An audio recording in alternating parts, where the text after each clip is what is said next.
Hello. ഇന്ന് നമ്മൾ hair style ഒരു എന്താ പറയുക, നമുക്ക് എൻ്റെ നെറ്റിയാണ് നല്ല നെറ്റി കയറിയതാണ്. അപ്പോൾ ഈ നെറ്റി കയറിയവർക്ക് പറ്റിയ ഒരു ഹെയർ സ്റ്റൈല് നമുക്കൊന്ന് കാണാം. എനിക്ക് തോന്നുന്നു എല്ലാവരും ഇത് ഓൾറെഡി കണ്ടിട്ടുണ്ടാകും ഈ ഹെയർ സ്റ്റൈല്. അപ്പോൾ ഞാൻ കാണിക്കാം. ഓക്കെ, ആദ്യം നമുക്ക് വേണ്ടത് ഒരു ചീപ്പാണ്. നമ്മൾ യൂസ് ചെയ്യുമ്പോൾ മാക്സിമം നല്ല സ്പേസ് ഉള്ള ചീപ്പ് യൂസ് ചെയ്യുക. അതാകുമ്പം കൂടുതൽ മുടി പൊട്ടിപ്പോവില്ല. ഓക്കെ, ആദ്യം നമ്മൾ നന്നായിട്ട് ചെട കളയണം.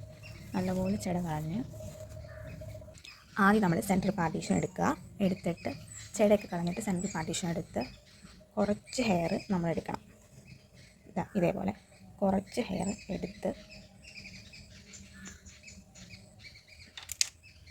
എന്നിട്ട് പതിയെ ട്വിസ്റ്റ് ചെയ്യണം. ഒത്തിരി ട്വിസ്റ്റ് ചെയ്ത് കഴിയുമ്പോൾ നമുക്ക് ബോറാവും. എന്നിട്ട് ട്വിസ്റ്റ് ചെയ്തിട്ട് ജസ്റ്റ് നമ്മൾ ചീപ്പ് കൊണ്ട് ഇങ്ങനെ ആക്കും.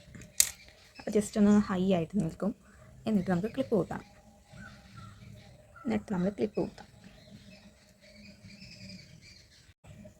ഇതേപോലെ ക്ലിപ്പ് കുത്തിയിട്ട് ഇതേപോലെ തന്നെ ഇപ്പുറത്തും കുത്തണം. ഞാൻ കുത്തിയിട്ട് വരാം. കണ്ടോ ഗയ്സ്, ഞാൻ രണ്ട് സൈഡും ചേർന്നിട്ടുണ്ട്. പിന്നെ നമുക്ക് വേണമെങ്കിൽ ഒരു കോലും കമ്പൊക്കെ ഇടയ്ക്കൂടെ എടുത്തിടാം. നമുക്ക് ഒത്തിരി നെറ്റി കയറിയവർക്ക് കെട്ടാൻ പറ്റിയൊരു ഹെയർ സ്റ്റൈലാണ് കേട്ടോ. നമുക്ക് ധാവണിയുടെ കൂടെയും കുർത്തയുടെ കൂടെയൊക്കെ വെയർ ചെയ്യുമ്പോൾ കെട്ടാൻ പറ്റിയ നല്ലൊരു ഹെയർ സ്റ്റൈലാണ്. എനിക്ക് ആക്ച്വലി ഇത് പേഴ്സണലി ഭയങ്കര ഇഷ്ടമാണ്. ഇത് അടിപൊളിയൊരു ഹെയർ സ്റ്റൈലാണ്. അപ്പോൾ ഇന്നത്തെ വീഡിയോ ഇത്രയുള്ളൂ ഗയ്സ്. ബൈ.